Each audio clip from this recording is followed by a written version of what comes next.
Hello everyone, hello प्यारे बच्चों, आप सभी का स्वागत है आपके अपने यूट्यूब चैनल जिसका नाम है learning concepts in mechanical engineering with Shamim Ansari. कैसे हैं आप लोग? कैसे आप लोग के एग्ज़ाम्स की तैयारी चल रही है? आई होप आप लोग अच्छे से अपने सब्जेक्ट्स को प्रिपेयर कर रहे होंगे। चलिए स्टार्ट करते हैं आज के सेशन को। तो प्यारे बच्चों, हम क्या करने जा रहे हैं, हम यहाँ पर RGPV में बेसिक मैकेनिकल इंजीनियरिंग के जो प्रीवियस ईयर्स में क्वेश्चंस पूछे गए हैं उनको यहाँ हम सॉल्व कर रहे हैं।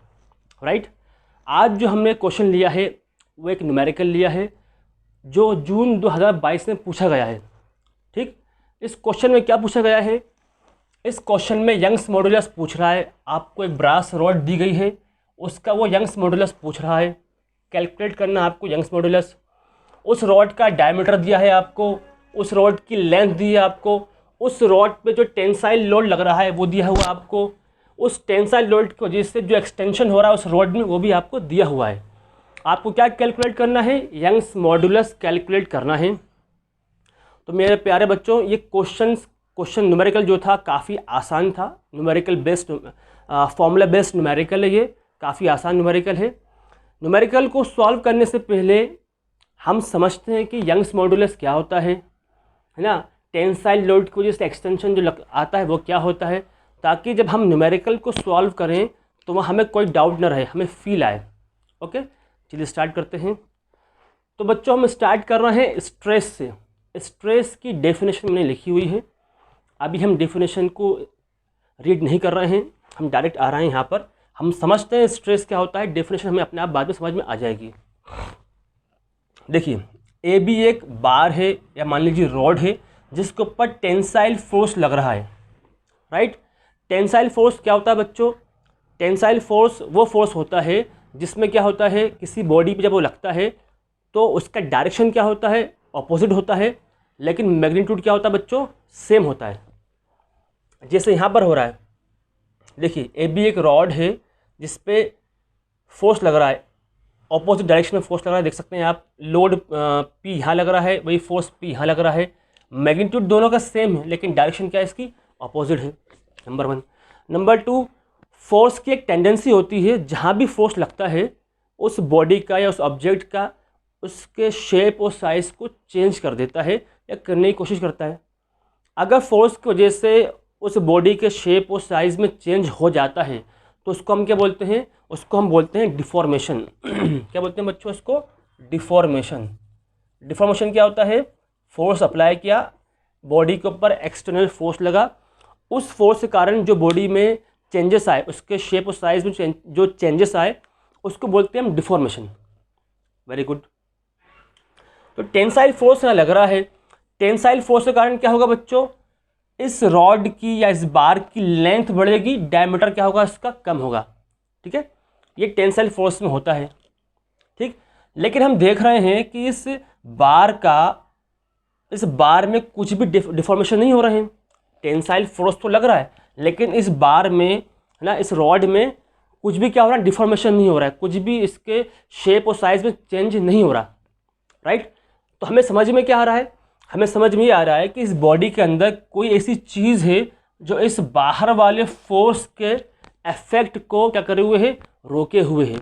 मैं क्या कहना चाह रहा हूँ, इस रॉड के अंदर, इस बार के अंदर कोई ऐसी चीज़ है जो इस बाहर वाले फोर्स के इफेक्ट को क्या करी हुई है, रोके हुई है, रेजिस्ट कर रही है।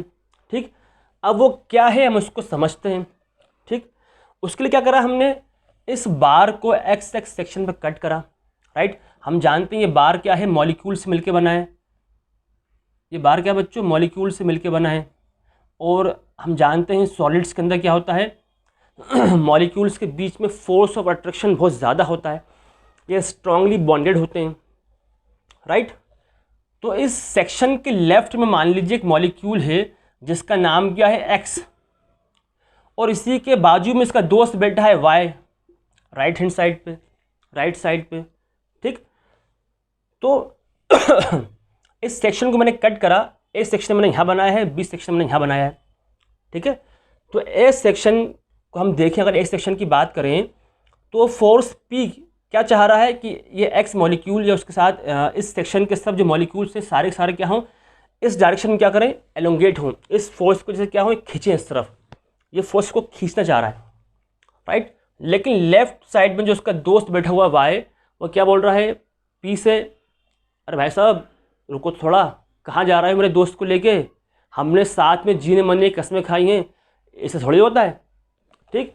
वाई क्या बोल रहा है एक्स से, मैं तुमको जाने नहीं दूंगा, ये अपनी तरफ उसको खींच रहा है, राइट। तो एक मॉलिक्यूल तो ये होगा नहीं, इस बार के अंदर, रॉड के अंदर बहुत सारे मॉलिक्यूल्स ऐसे होंगे, ठीक है। तो वो क्या है, पूरे एरिया पे क्या होंगे, वो बिखरे होंगे, फैले हुए होंगे, ठीक है। तो हर मॉलिक्यूल क्या करेगा, इस लोड पी के अगेंस्ट, है ना, एक resistance develop, force of resistance क्या करेगा, जनरेट करेगा, वो इस डायरेक्शन में होगा, राइट। ये क्या है, ये मॉलिक्यूल्स हैं जो इस फोर्स पी को क्या कर रहे हैं, रेजिस्ट कर रहे हैं, इस तरफ खींच रहे हैं। कौन खींच रहा है उनको, जो वाई पे जो इसके जो मॉलिक्यूल्स बैठे हैं, इसके जस्ट पास में जो मॉलिक्यूल्स बैठे हैं, वो इनको इस तरफ खींच रहे हैं, राइट। तो ये सारे मॉलिक्यूल्स के छोटे छोटे जो रेजिस्टेंस फोर्स हैं, उनका रिजल्टेंट भी होगा, वो होगा आर। यहाँ तक समझ पा रहे हैं आप। उसे सेम क्या होगा सेम यहाँ होगा बी सेक्शन पे। इसमें क्या है, राइट साइड पे जो फोर्स लग रहा है, ये फोर्स क्या चाह रहा है कि वाई मॉलिक्यूल और इसके साथ जो इस सेक्शन के राइट हैंड साइड पे हैं, वो सारे मॉलिक्यूल्स क्या हो, इस फोर्स के डायरेक्शन क्या करें, खींचें, राइट। लेकिन एक्स क्या कर रहा है, और एक्स के साथ जितने मॉलिक्यूल्स लेफ्ट हैंड साइड पे हैं, वो सब क्या कर रहे हैं, इन वाई मॉलिक्यूल्स को अपनी तरफ खींच रहे हैं। वो क्या बोल रहे हैं, मैं तुमको जाने नहीं दूंगा, अपनी तरफ खींच रहे हैं, वो ये हैं, इस तरफ खींच रहे हैं। ये छोटे छोटे से क्या है, इंटरनल रेजिस्टेंस फोर्स हैं, रेजिस्टेंट फोर्स हैं।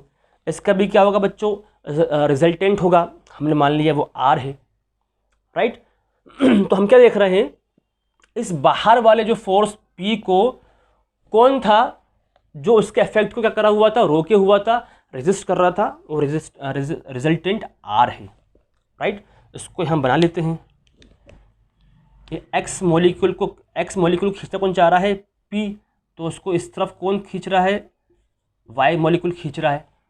वैसे ही वाई को चाह रहा था पी अपने साथ ले जाए, लेकिन एक्स मॉलिक्यूल और उसके नीचे जो मॉलिक्यूल बैठे हुए हैं, वो उसको इस डायरेक्शन में खींच रहे हैं, ठीक।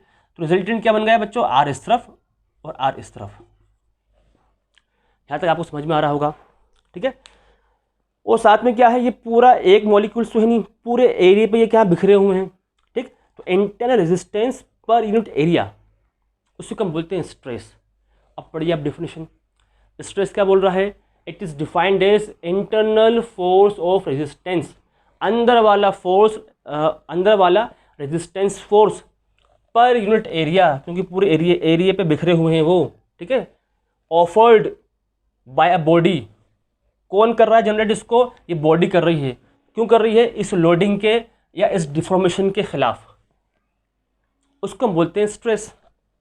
आगे बढ़ते हैं। तो स्ट्रेस को हमने लिखा, स्ट्रेस को डिनोट करते हैं सिग्मा से। Stress is equal to internal force of resistance divide में एरिया, ठीक है। इंटरनल फोर्स रेजिस्टेंस क्या है बच्चों हमारा, ये आर है। Resultant force, internal resistant force, इसको लिख दिया हमने आर यहाँ पर, ठीक। डिवाइड में एरिया। अब एक बात उसमें मज़ा वो है, ये है कि जब तक ये बार हमारा ब्रेक नहीं होता है या इसमें डिफॉर्मेशन नहीं आते हैं, तब तक क्या होगा हमारा, ये एक्सटर्नल फोर्स जो हमारा है वो किसके बराबर होगा, इंटरनल रेजिस्टेंस फोर्स के बराबर होगा। बात समझ में आ रही है। जब तक मैंने क्या कहा, जब तक ये बार या ये रॉड क्या नहीं होती, डिफॉर्म नहीं होती या ब्रेक नहीं होती, तब तक दोनों क्या होंगे, बराबर होंगे, इक्विलिब्रियम में रहेंगे। इसलिए देखो उसी को हमने यहाँ लिखा है, as long as the bar is not broken, applied load जो P है वो किसके बराबर होगा, इंटरनल रेजिस्टेंस फोर्स के बराबर होगा, राइट। तो यहाँ पर जो R था हमने क्या पुट कर दिया, हमने P पुट कर दिया, ठीक। तो हमारा स्ट्रेस का फॉर्मूला बन गया लोड अपॉन एरिया या फोर्स अपॉन एरिया, ठीक है। न्यूमेरिकल में हमको ये फॉर्मूला यूज़ करना है, ठीक। लेकिन इंटरव्यू में या वाइवा में आपसे पूछता है भाई साहब कि स्ट्रेस को डिफाइन करिए, बताइए स्ट्रेस क्या होता है। अगर आपने उस टाइम ये फॉर्मूला बता दिया तो वहाँ आपको नंबर कट जाएंगे, ठीक है। डेफिनेशन क्या है स्ट्रेस की, डेफिनेशन तो ये है इंटरनल फोर्स ऑफ रेजिस्टेंस पर यूनिट एरिया, ठीक। मैग्नीट्यूड में दोनों बराबर हैं, आर और पी का मैग्नीट्यूड सेम है, इसलिए हमने आर की जगह क्या पुट कर दिया, पी पुट कर दिया। ठीक है, तो स्ट्रेस का फॉर्मूला हमारा हो गया लोड अपॉन एरिया। हम इसकी यूनिट्स की बात करें तो पी बच्चों, पी क्या है हमारा, फोर्स है। फोर्स की यूनिट क्या होती है, न्यूटन, तो हमने न्यूटन लिख दिया। एरिया की यूनिट क्या होती है, मीटर स्क्वायर, तो न्यूटन पर मीटर स्क्वायर इसकी यूनिट हो गई, राइट। और न्यूटन पर मीटर स्क्वायर को क्या बोलते हैं, पास्कल बोलते हैं। ठीक, ये आपको याद रखना है। इसकी बड़ी यूनिट्स भी होती हैं, किलो पास्कल। पास्कल मतलब क्या बच्चों, न्यूटन पर मीटर स्क्वायर ही है। Kilo pascal, giga pascal, mega pascal, tera pascal. ठीक है, अब वो क्या होता है हम थोड़ा यहाँ देख लेते हैं ताकि न्यूमेरिकल्स में हमको क्या हो, आसानी हो। जैसे यहाँ देखो लिखा हुआ है 50 किलो न्यूटन। ये क्या मतलब क्या है बच्चों, किलो के कितना होता है, 1000 को हम बोलते हैं के। ठीक, चलिए इसको आगे समझते हैं।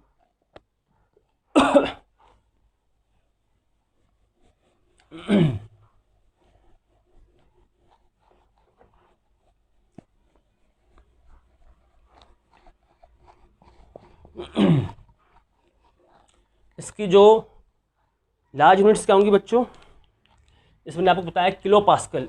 अगर ये होता है किलो पास्कल, है ना, तो ये क्या मतलब क्या बच्चों, किलो पास्कल उसकी यूनिट हो गई। तो ये किलो जिसको हम लिखते हैं के, ये क्या होता है बच्चों, 1000 को हम बोलते हैं किलो। ठीक है, और 1000 को लिख सकते हैं अपन 10⁻³ राइट। वैसे क्या होता है बच्चों, मेगा, जिसको हम बोलते हैं कैपिटल एम से डिनोट करते हैं। ये क्या होता है बच्चों, 10⁶। ठीक है, फिर होता है बच्चों गीगा, कैपिटल जी, 10⁹। फिर होता है टेरा, कैपिटल टी, 10⁻12। अगर न्यूमेरिकल में यहाँ तो किलो न्यूटन पूछा गया है ना, अगर न्यूमेरिकल में मेगा न्यूटन बता देता है तो वहाँ मेगा मतलब क्या है, हमें कंफ्यूज नहीं होना है।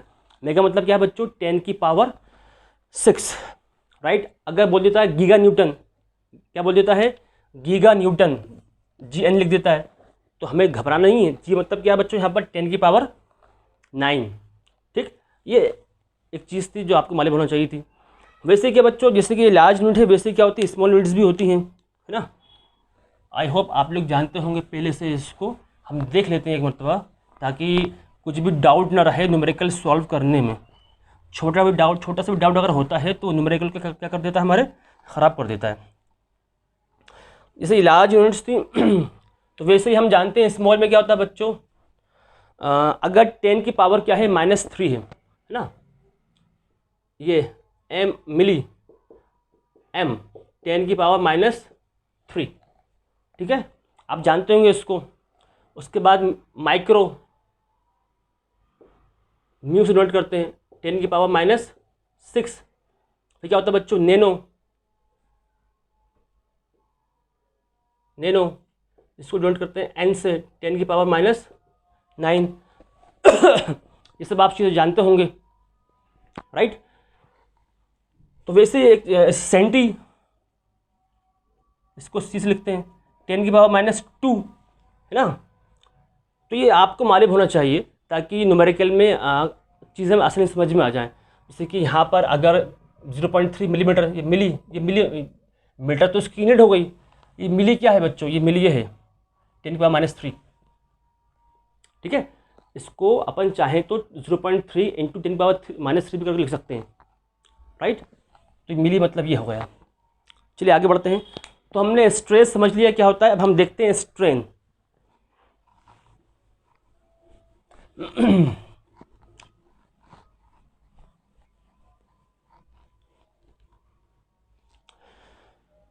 स्ट्रेन क्या होता है बच्चों, स्ट्रेन रेशो है किसका, change in dimension to the original dimension. लिख देता हूँ मैं। स्ट्रेन क्या होता है बच्चों, स्ट्रेन को डिनोट करते हैं हम स्मॉल ई से। अलग अलग बुक्स में अलग अलग टर्म्स लिए हैं, अपन स्मॉल ई से लेके चल रहे हैं। ठीक है, क्या है ये, चेंज इन डायमेंशंस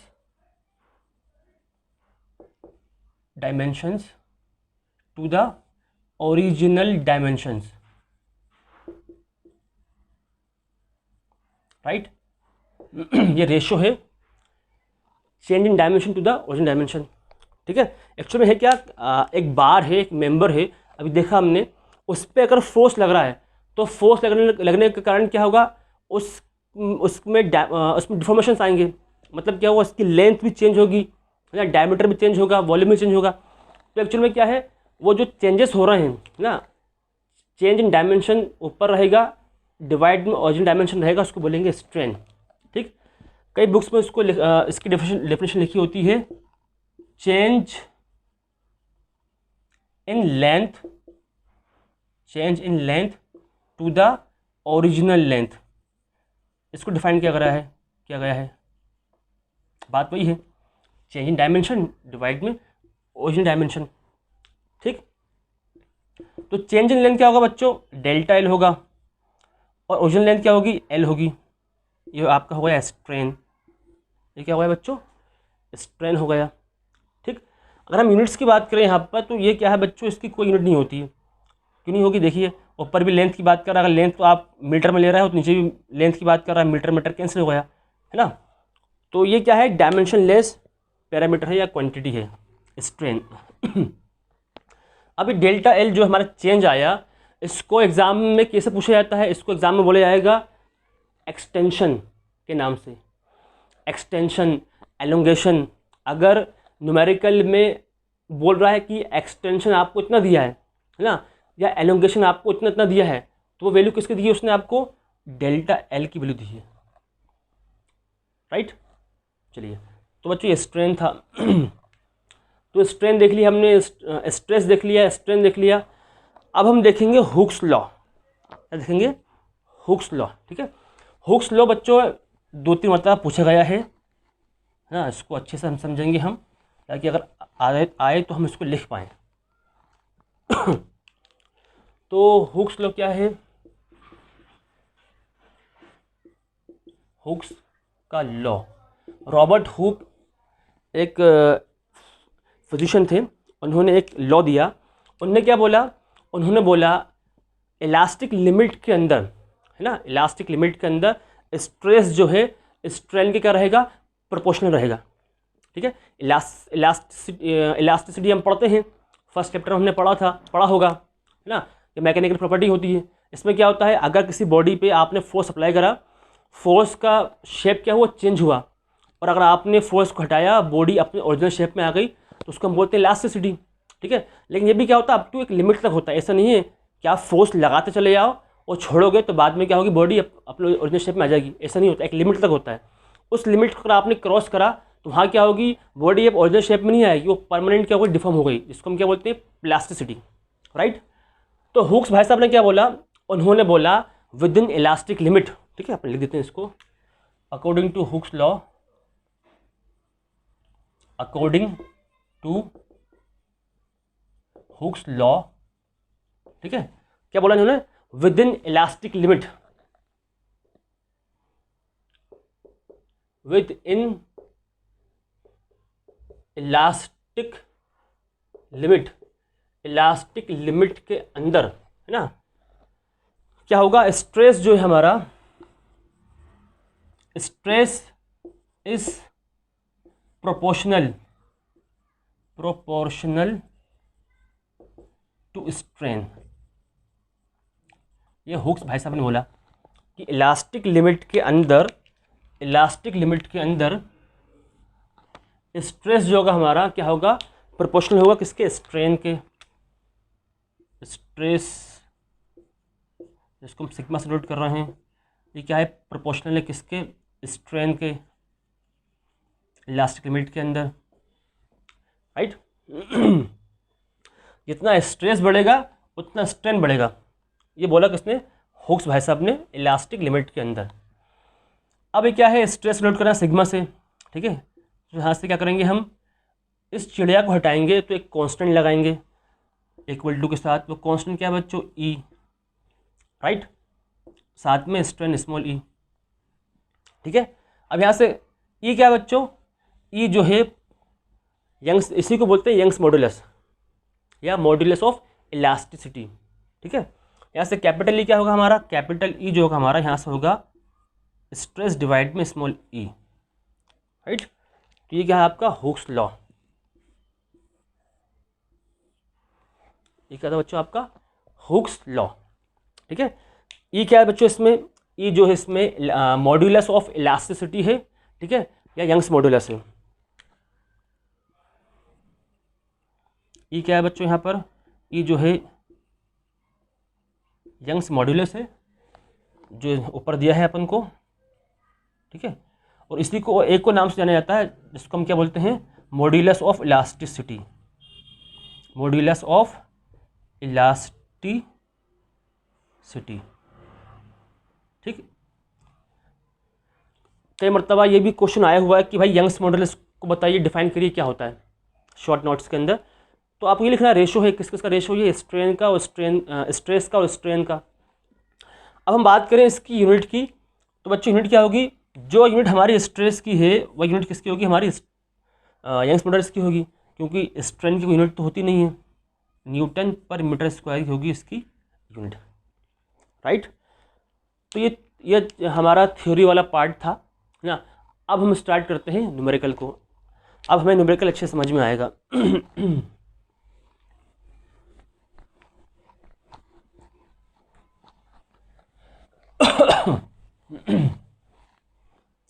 देखिए न्यूमेरिकल जब भी हम सॉल्व करें तो सबसे पहले क्या करना है, हमको गिवन लिखना है ना।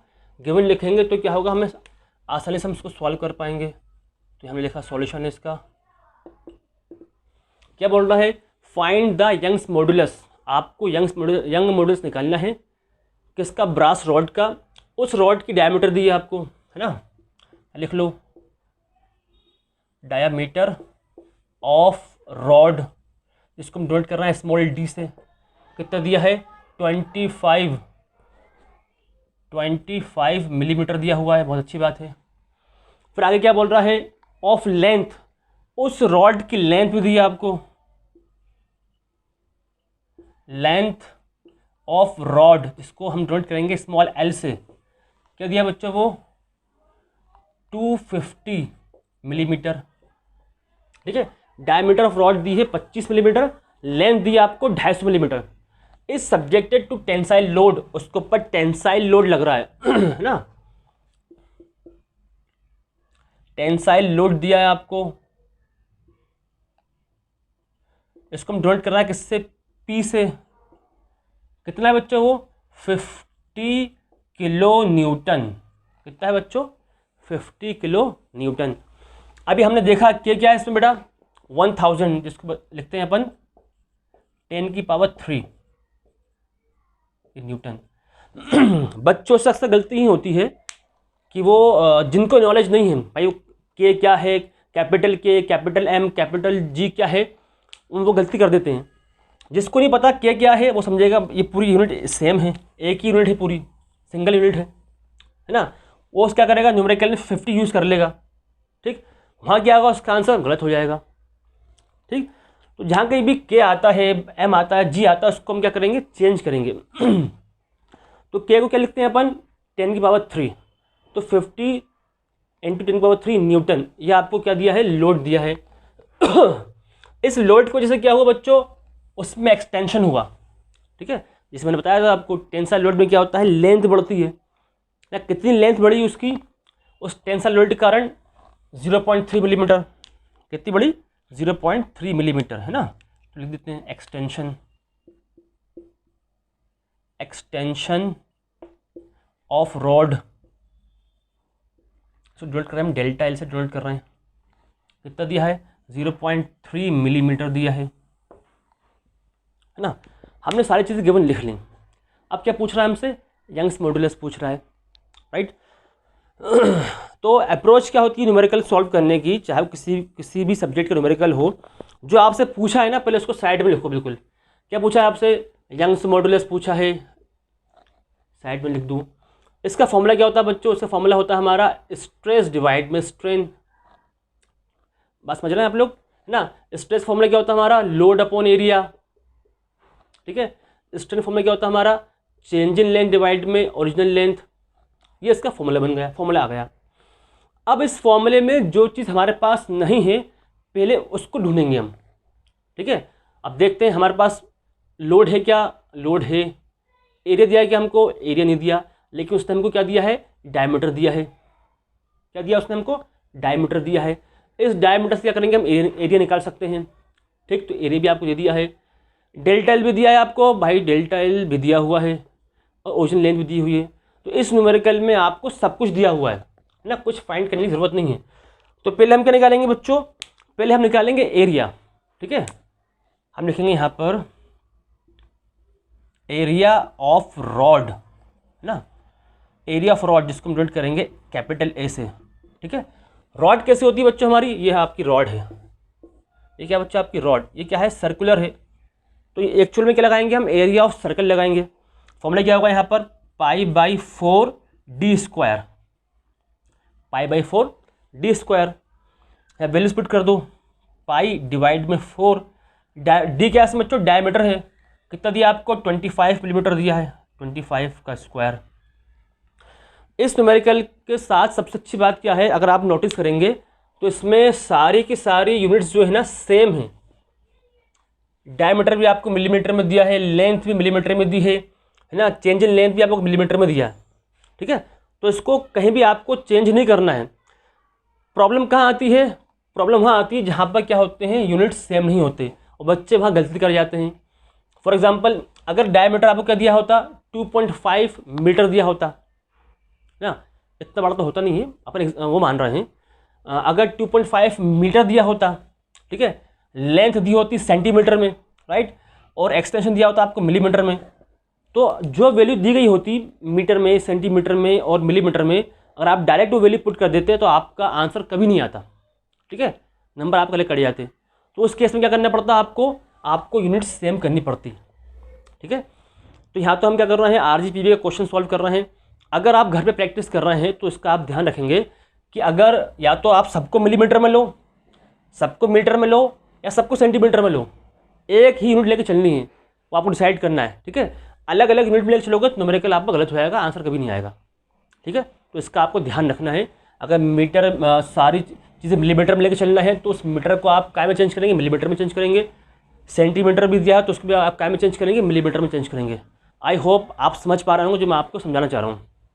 वापस यहाँ आते हैं, तो इस वैल्यू को हम क्या करेंगे? कैलकुलेटर की हेल्प से सॉल्व करेंगे। तो मैंने इसको सॉल्व कर रखा है। वैल्यू कितनी आ रही है एरिया की? 490.84, 490.84 ये वैल्यू आई है 87। ये वैल्यू आई है किसकी? एरिया की, राइट। इसकी यूनिट क्या होगी बच्चों? मिलीमीटर है तो मिलीमीटर का स्क्वायर।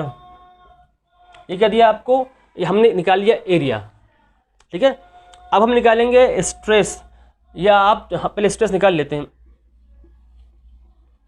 स्ट्रेस निकालेंगे ना, तो लिख दो वी नो दैट, हम जानते हैं भाई स्ट्रेस क्या होता है। स्ट्रेस का फॉर्मूला हमने पढ़ा है अभी। क्या आया था हमारा फॉर्मूला? लोड अपॉन एरिया, है ना। लोड को हम कैसे नोट कर रहे हैं? कैपिटल P से, एरिया को कैपिटल A से। ठीक है, तो लोड की वैल्यू कितनी दी है आपको? 50 × 10⁻³ राइट। और एरिया कितना है आपका? एरिया हमने कैलकुलेट किया अभी 490.87।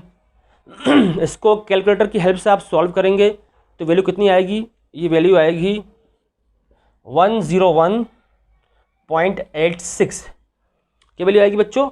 101.86। ठीक है, 101.86 राइट, न्यूटन पर मिलीमीटर स्क्वायर। यूनिट क्या होगी इसकी? न्यूटन पर मिलीमीटर स्क्वायर, क्योंकि सारी चीज़ें मिलीमीटर में दी गई हैं। हमने स्ट्रेस निकाल लिया, वैसे हम क्या निकालेंगे बच्चों? स्ट्रेन निकालेंगे। तो यहाँ लिखेंगे हम वी नो दैट, हम जानते हैं भाई साहब कि स्ट्रेन क्या होता है। स्ट्रेन का फॉर्मूला हमारा होता है, क्या होता है बच्चों स्ट्रेन फॉर्मूला? ये होता है change in length, change in length divide में ओरिजिनल लेंथ, ओरिजिनल लेंथ। ठीक है, तो चेंज इन लेंथ आपको दिया हुआ है, कहाँ है? ये एक्सटेंशन जो हुआ उसके अंदर ये लोड अप्लाई, टेंसाइल लोड लगा 50 किलो न्यूटन, तो उसमें एक्सटेंशन हुआ।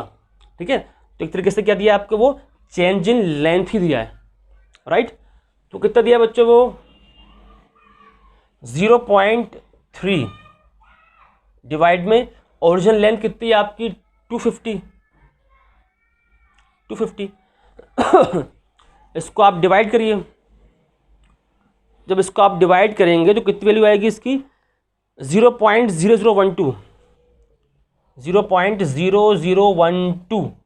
कितनी वैल्यू आ रही है 0.0012 राइट। ये क्या आ गया आपका स्ट्रेन आ गया।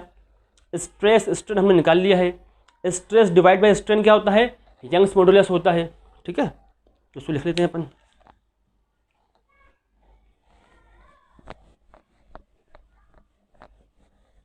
यंग्स मॉडुलस क्या होता है इसको लिख लेते हैं।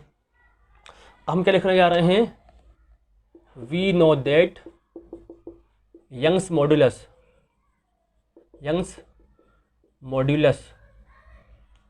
है ना।